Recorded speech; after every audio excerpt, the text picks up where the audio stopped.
Hello, good morning or afternoon or night, wherever you are in the world. I am Stacy Trasancos, and it is my huge honor and privilege to be here today on behalf of Ignatius Press, interviewing the woman who has written the biography of Dr. Jérôme Lejeune. I'm here today with Aude Dugast. Welcome, and thank you so much for joining us. I'll say a little more about who you are and what you've done, but I just want to welcome you to this live interview. Thank you so much for welcoming me, and thank you to invite me. We appreciate you making the time. Aude Dugast is a philosopher by training, and she has been the postulator for the cause of canonization for Jérôme Lejeune since 2012. So for 11 years.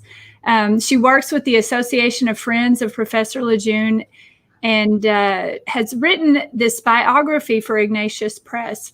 If you don't know, and you may know, but it's good to review who he is, Dr. Jérôme Lejeune is the world's most famous geneticist, and he is the man responsible for turning genetics into a field unto itself.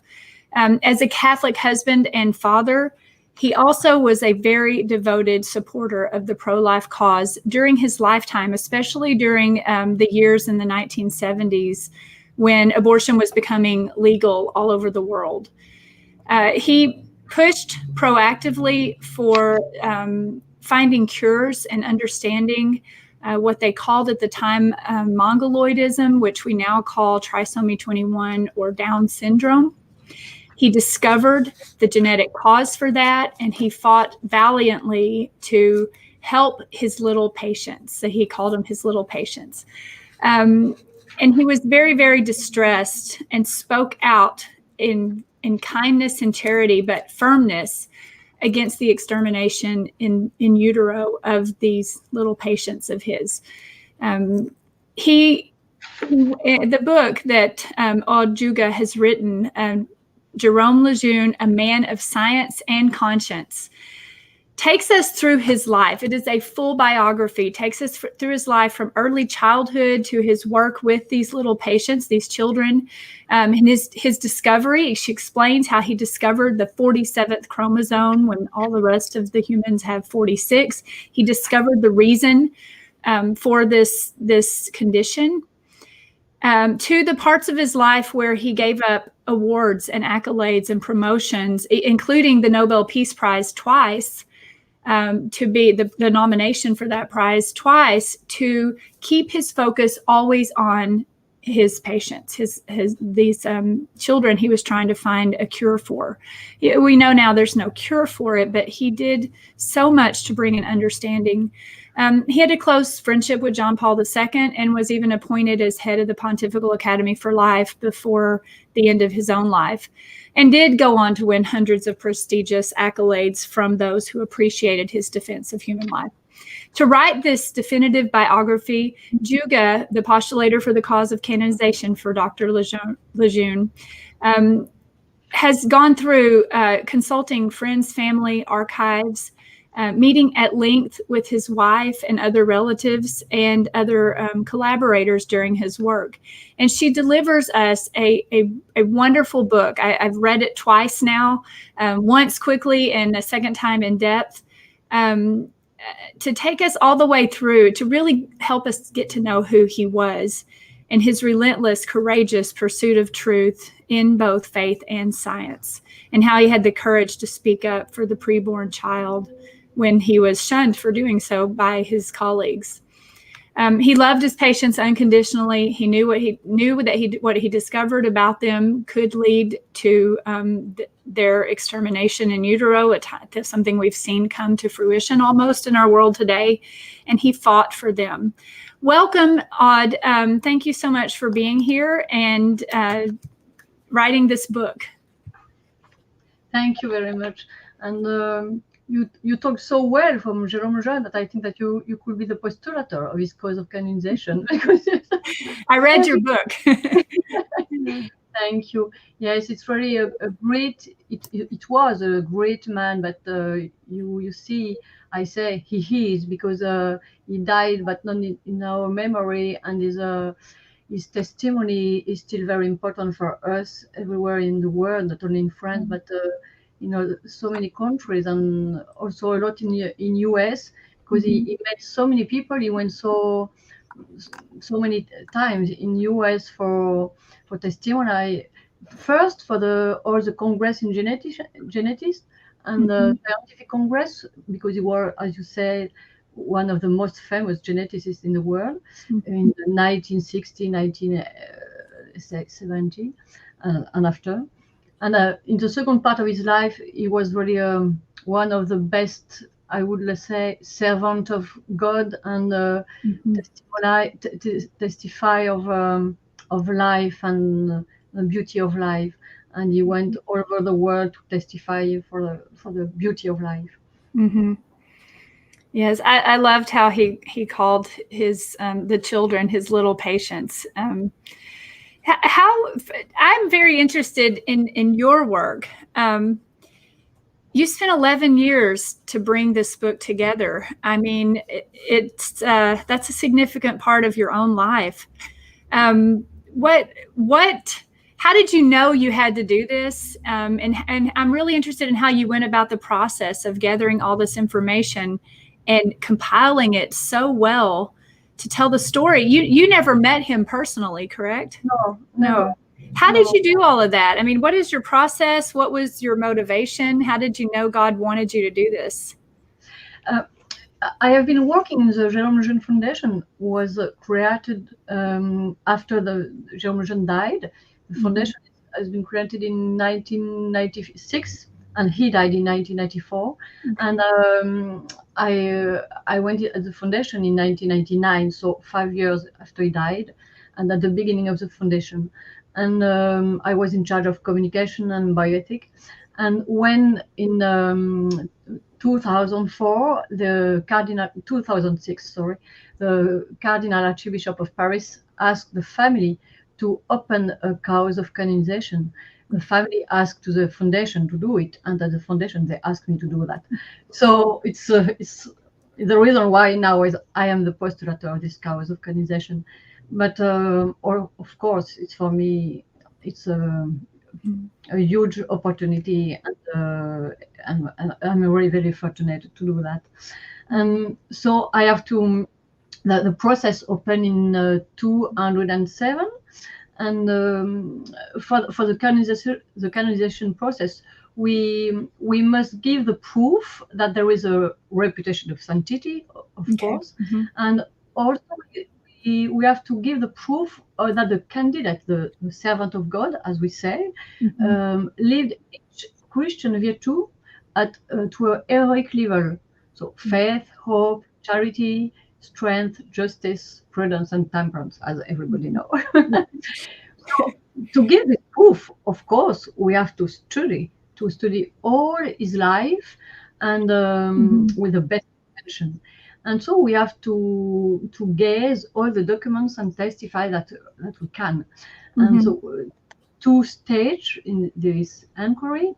First stage is the diocese, and after the second stage will be in Rome.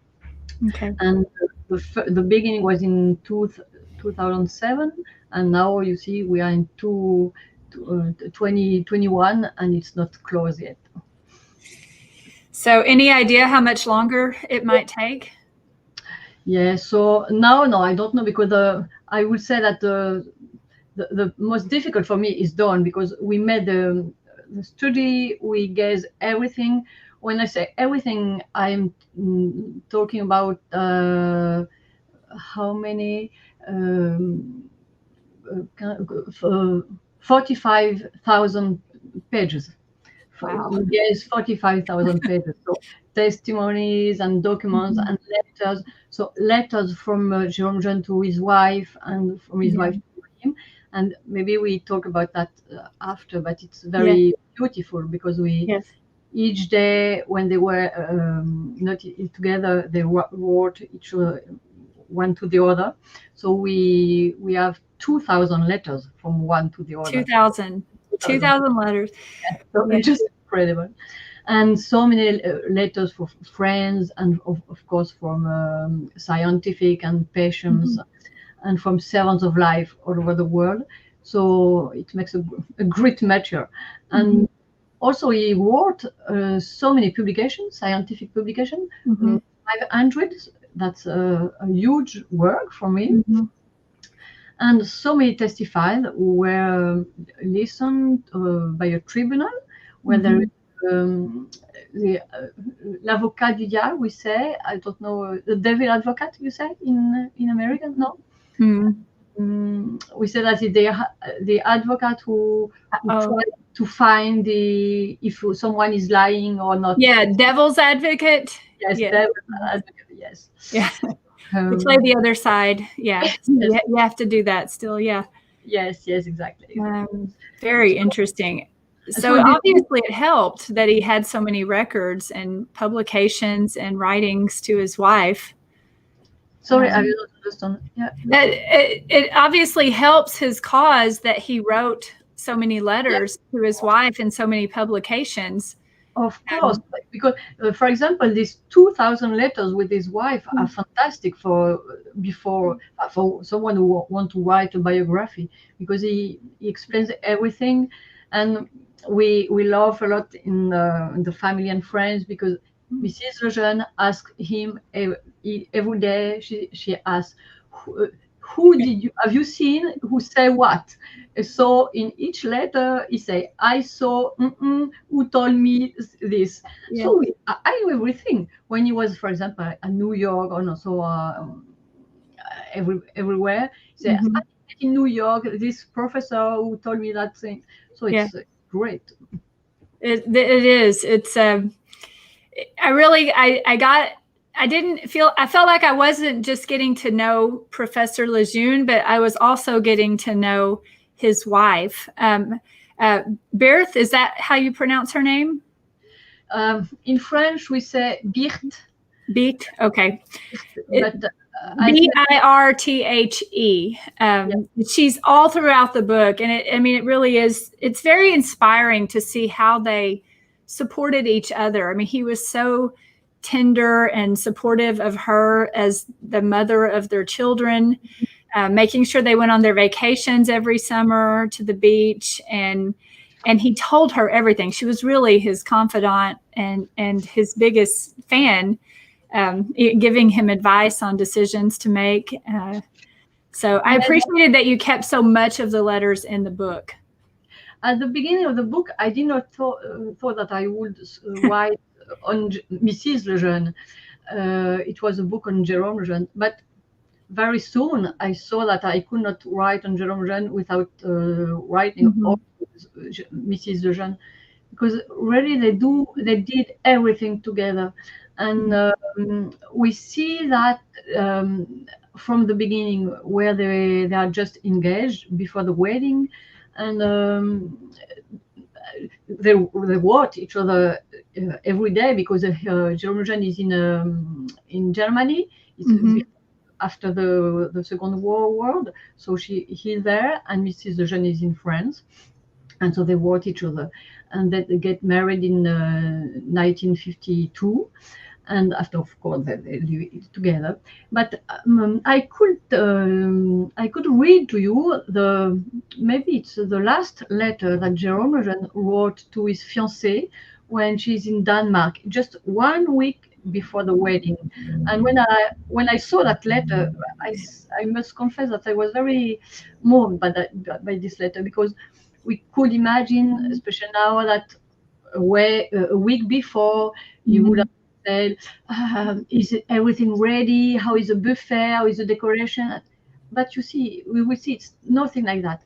Maybe can I read it now? Sure, yes, please. So Jérôme Lejeune has just finished his study, and he wants to find a job, because now he will be to get married, so he have to find a job. He's not more anymore a student, and he went into the Professor Turpin laboratory in an hospital in Paris, and there he met this little children that by the time we called Mongoloid, as you said, and he was very moved by these children. And in the evening, he wrote to his fiancée, and I say this letter now. Turpin, his future boss, is offering me a 1 or 2 year job working with the Mongoloid. You know, the little retarded children. I am convinced that there is something to be found and that it may be possible to improve the lives of thousands of human beings if we manage to find why they are like that. This is an exciting goal that will require of us much sacrifice, my darling. But if you agree to accept a rather precarious life that is nevertheless honest and wholesome, based on that hope, I am sure that we will manage. I say we, because I will amount to something only if you walk alongside and help me. Oh. Just beautiful for me, really. Yes, yes. You see, 1 week before the wedding, yes, it's beautiful, and it in the and really we see there that there is a great connivance, and we see that everything is decided together. Yeah. And I'm sure that Jérôme Lejeune would not have done what he did if Mrs. Lejeune would not be with him. And after that, so Mrs. Lejeune, the week after, said, yes, yes, I want to be married with you, but yes to your mission, yes to this Yes. vocation, yes to this great idea. And after we have seen that 50 years they spend their life trying to prove to find this Sure. cure for the children. And after Jérôme Lejeune died, we also have the proof that Mrs. Lejeune really have taken the mission of her husband. Because when Jérôme Lejeune died, she was very involved, and she continued her husband's work, and she created the Jérôme Lejeune Foundation, who is now with the Oh, okay. important medical center in Europe for these children. So really, it was a very beautiful couple, and it's very interesting because they were very different. He was Catholic, French, with a very traditional education. She was Danish, and she was not Catholic, and she was from very, very simple family. And this difference were not a difficulty for their love, and they found themselves. And something very interesting is Jérôme Lejeune let her very free.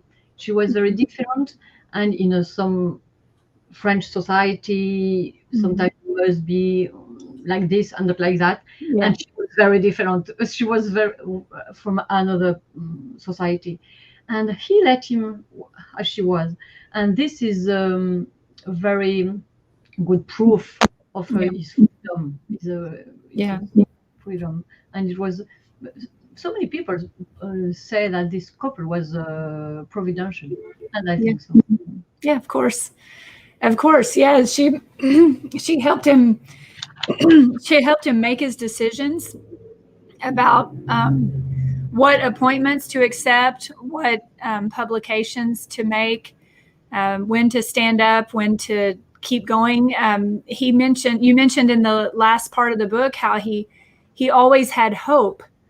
And when you would think normal person would just maybe start to give up hope toward the end of your life if you worked all your life for this cause. And thinking about what he saw over his lifetime, he saw the dawn of genetics. He brought it about, this understanding of the person. He saw that trisomy 21 or Down syndrome, the parents at the time thought it was a punishment for their sin. And he showed the parents, this isn't a punishment. This is a genetic condition. And I loved how he referred to those children as they might have an intellectual disability, but where children and poets and lovers meet in the heart, they are as free as the rest of us. He was really showing the world that these Down syndrome children are people just like the rest of us, maybe more in tune with some aspects of being human than the rest of us are.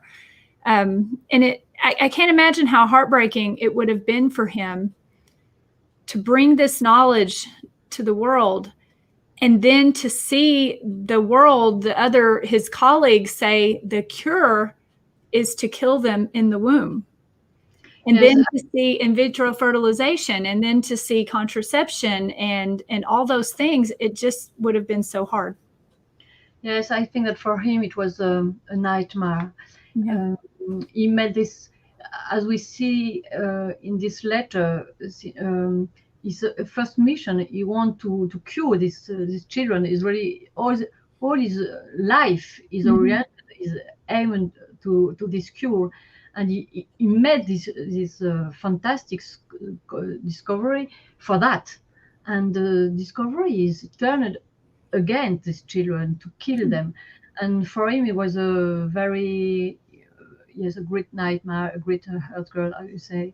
And I think that maybe nobody has understood how deep was his sadness about that. And I think it was very, very, yes, very important for him. And as you said at the beginning, you're right. He never, but he kept hope.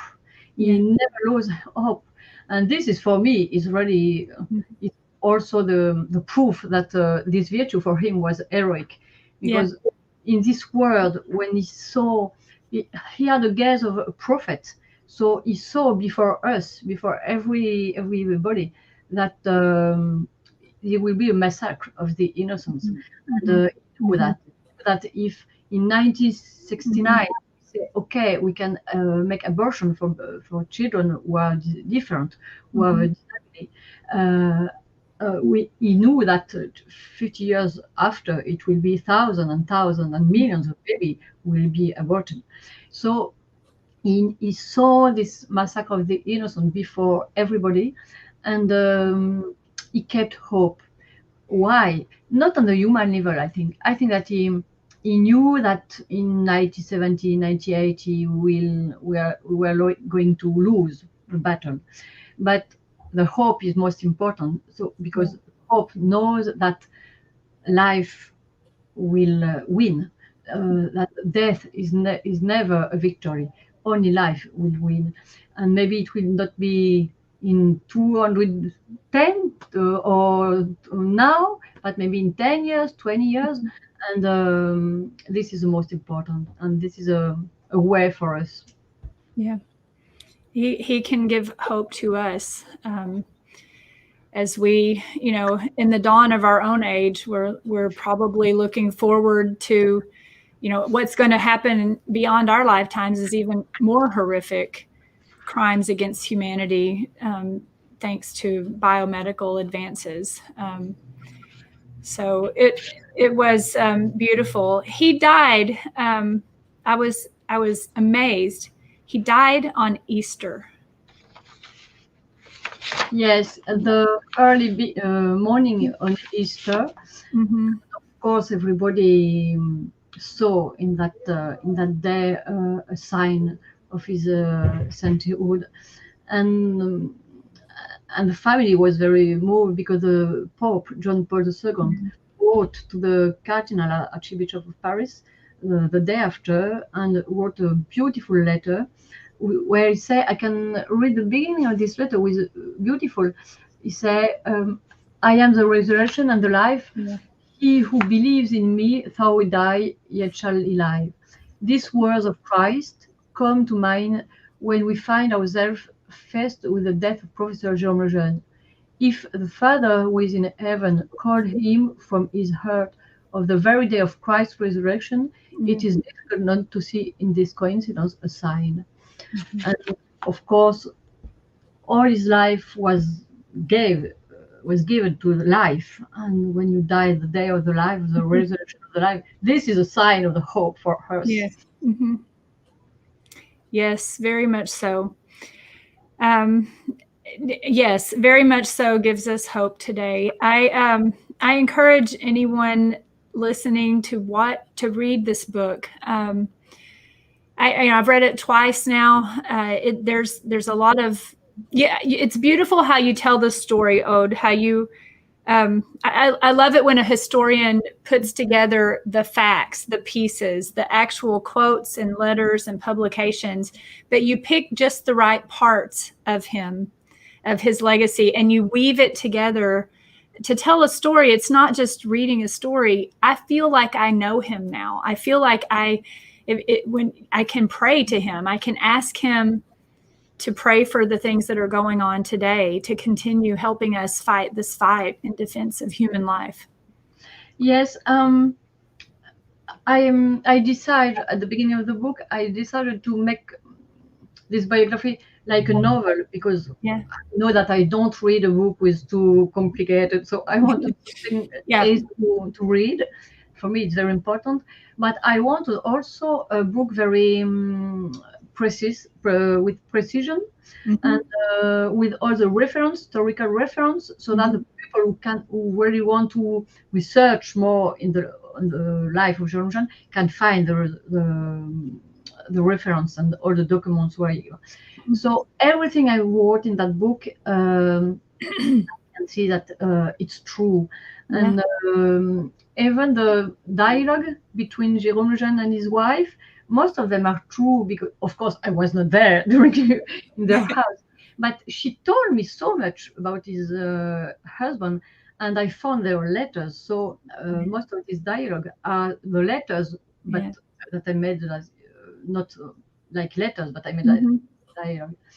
And the third thing that I wanted to show is not only his life and his family life and his sainthood, but I also wanted to show his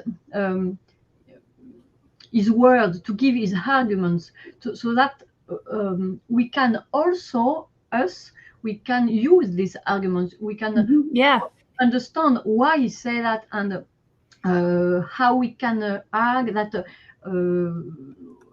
life is beautiful, and how we can argue against people who are for abortion, and explain this always with charity, but with truth. And this is very important. Yeah, I noticed how you highlighted that he was known for arguing against the ideas and the actions, but he judged those as evil, but he never judged the person. He was specific about that. Yes, this is very, very important. Yes, maybe I emphasize it, but it's the point, because he had a huge sense of the truth. He was a lover of truth, and I say that he was a servant of truth. And I think that, I'm sure that for him, telling the truth is one of the best charity. And it is. Saint Thomas d'Aquino said that the most charity is telling the truth. And Jérôme Lejeune really is the incarnation of this kind of charity. So he judged, but never the person. It's only the act. And he said this. He tell it very often to everybody, in his family, to his friends. He said, we have to judge things. We have to judge if it's good or bad, but never the person. We can't. We are not the person, and it's not our job. It's God's job. It's not our job. We don't know the hurt of the person, and if we were this person, maybe we will do that. And if we had done more to help this person, she would have done that. So if we want to judge someone, we judge ourselves, but not the other. And this is very, very important. It's a way to live and to be in charity and truth. Yeah. And it made his arguments all that stronger, because he wasn't distracted with the other person. He was focused on the actions. And the way he said, we can't cure. We'll either cure them of their innocence, or it will be the massacre of the innocents. And it's just beautiful. And one last thing before we go, if I do want the readers to know how much I appreciate your precision. You were saying you were careful to be precise. I mean, even in the early part of the book describing how he discovered the 47th chromosome. He was getting samples from the children and getting the genetic material isolated and staining it and taking pictures of it. And he spent a lot of time just being able to take better pictures so he could count the chromosomes, little packets of genes, so he could count them in a way that would be compelling to the world to prove that he discovered a genetic cause for this disease. And you do write very clearly in language that anyone can understand. And that's one of the great things about the book. It's been called a page turner. I would agree with that. I was anxious to get from one chapter to the next to see how his life ended, and I love the note at the end from his wife that you included. She has also passed away now. She lived until she was 90 last year. Last year. Mm-hmm. Yes. Well, thank you so much for continuing this, for telling the story, and for being the postulator for his cause for canonization. And thank you for meeting with me over here in Tyler, Texas, from where you are in France.